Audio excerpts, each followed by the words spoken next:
जय हिंद साथियों, नमस्कार। स्वागत है आपका अपने परिवार में। आज बात करते हैं साहब आमजन में विश्वास और अपराधियों में डर की। जैसा खेल आप आज यहां देख रहे हैं इस लोकतंत्र में, यहां दो बातें आपके सामने दिखाई जा रही है और मैं पूछता हूं आप लोगों से सवाल कि जनता के लिए तो पुलिस है, लेकिन पुलिस के लिए क्या जनता है? जब आपको जरूरत पड़ती है तो आधी रात को फोन बजा देते हो। अंधेरी रात होती है, सुनसान रात होती है तो याद आखिरकार पुलिस आती है। घर में विवाद हुआ तो पुलिस याद आती है। आपकी जान की अगर सुरक्षा करे, आपको हेलमेट लगाने के लिए कहे, आपको बचाने का प्रयास करे, तो भी गालियां पुलिस को दे देते हो कि हमें कैसे हेलमेट के लिए रोक दिया। लेकिन आज बात करता हूं मैं यहां पर हमारे इंस्पेक्टर महोदय की, लीलाराम जी की और उन साथी जवानों की, जहां उन्हें सस्पेंड कर दिया गया और एक अपराधी के लिए मुआवजा देने की बात की जा रही है। क्या ये मेरे भारत के ही जवान है? क्या वो यहीं के राजनेता है?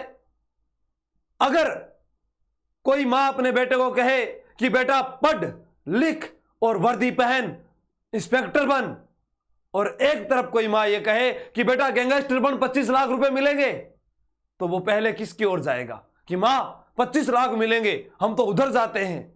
ये कैसी शिक्षा, कैसी प्रणाली आ चुकी है?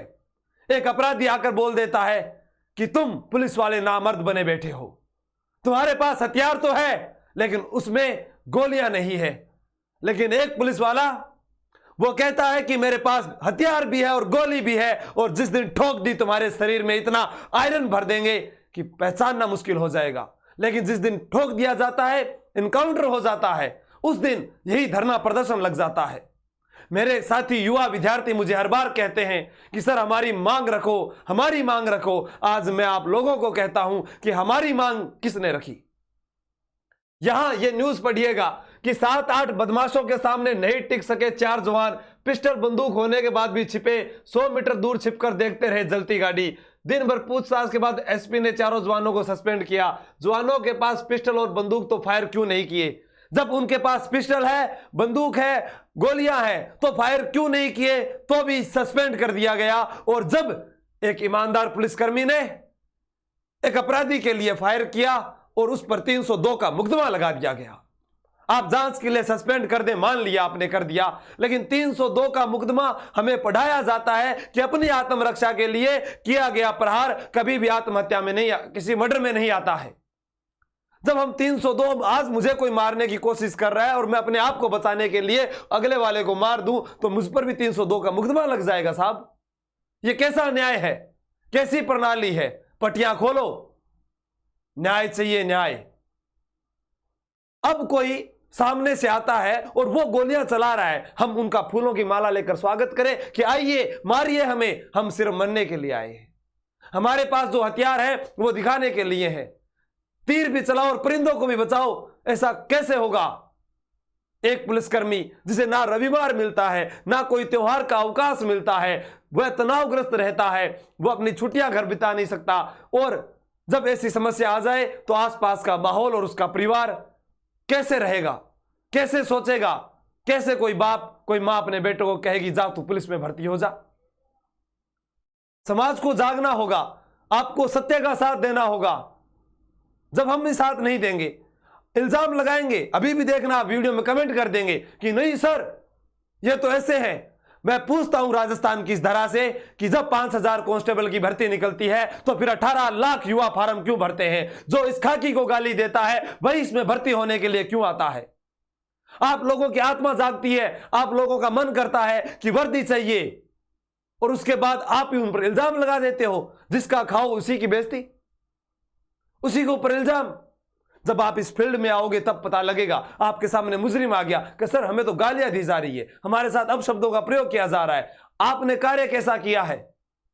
किसी ने चोरी कर ली, हम उससे पूछें कि आपने किस शुभ घड़ी में किस ब्राह्मण से पूछा कि इस समय इस ताले को खोला जाएगा, और वो कौन सी जादुई चाबी थी जिससे आपने इसका सारा माल चोरी कर लिया?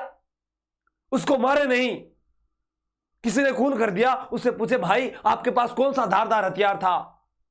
शिकायत आती है कि पुलिस लेट पहुंचती है। एक थाना क्षेत्र से दूसरे जगह पर अगर वो किसी क्राइम जगह पर पहुंच गया, दूसरी फोन आ गया कि सर इधर इधर 10 किलोमीटर गाड़ी पहुंची हुई है, इधर 10 किलोमीटर फिर घटना पहुंच गई, तो वो गाड़ी क्या शक्तिमान उड़कर आएगी? वो तो अपने अनुसार ही आएगी ना। कार्य इतना है, कार्यभार इतना दे दिया कि वो सोचे क्या। लेकिन यह कहां न्याय संगत है कि आमजन में तो विश्वास और अपराधियों में डर होना चाहिए। आज मैं तो यहां देखकर इस बात से सतबद्ध हूं कि यह क्या हो रहा है। अपराधियों में पीछा करते वक्त गोलियां बरसाई गई तो उनके जवाब में लीलाराम जी ने फायर किया, जिसमें गैंगस्टर मौके पर मारा गया। यह गैंगस्टर पुलिस फाइल में वांछित था, मगर अब राजनीति के चक्कर में लीलाराम जी के पीछे एक बड़ा खेल शुरू हो गया। उनकी इस बहादुरी पर उनको इनाम देने की जगह उनको सस्पेंड कर दिया गया। मैं आप सबसे निवेदन करूंगा कि आप सब लोग अपराधियों का साथ न देकर जवान पुलिस अफसर लीलाराम जी का साथ दें। तो मेरे साथ जितने युवा साथी जुड़े हुए हैं वो सभी इस वीडियो को शेयर करें और कमेंट करें और साथ दें, और ट्विटर पर आज आप ट्रेंड करें। आप कोई भी भर्ती होती है, आप मुझे कमेंट करके कहते हैं कि सर आप बोलिएगा, मैं मजबूर हूं, हमें बांधा गया है। इसका नतीजा देख रहे हो ना आप लोग। दोनों बातें हैं आप लोगों के सामने। यहां पर इनकाउंटर में सीआई लीलाराम व 3 कांस्टेबल सस्पेंड, जांच सीआईडी सीबी को सौंपी, विरोध में उतरे लोग बोले, पुलिस का मनोबल गिरा। और यहां एक बात कही जाती है कि जब उनके पास हथियार थे तो चलाए क्यों नहीं? चलाए तो मरे, नहीं चलाए तो मरे, तो आखिर जाए कहां? क्या मुख बनकर बैठे रहे? मुख बनकर ही बैठना था। तो फिर ये इस जांच का, इस न्याय संगत का, इस न्याय प्रणाली की आवश्यकता कहां? इन धाराओं की, आईपीसी की, सीआरपीसी की जरूरत क्या है? एक युवा को जब पढ़ाकर यहां से भेजा जाता है, उसमें मनोबल भरा जाता है, वह ट्रेनिंग में आता है, उसे ईमानदारी की बातें सिखाई जाती है। लेकिन छोटी सी एक राजनीति, अब उस पर कटाक्ष कर दिया तो आपने क्यों कर दिया? आपने भड़का दिया, ऐसा क्यों? ये मेरे साथी हैं और हर प्रत्येक खाकी वर्दी में मेरे उच्च अधिकारी या मेरे साथी जवान मेरे साथी हैं। जब तक मेरे पास ये खाकी रहेगी, मैं उनके लिए हमेशा आप लोगों को कहता रहूंगा कि आज आप हमारा साथ दीजिए, आप न्याय का साथ दीजिए। आपके साथ अन्याय हुआ है तो आप बताइएगा भी हाँ हमारे साथ ये अन्याय हुआ है।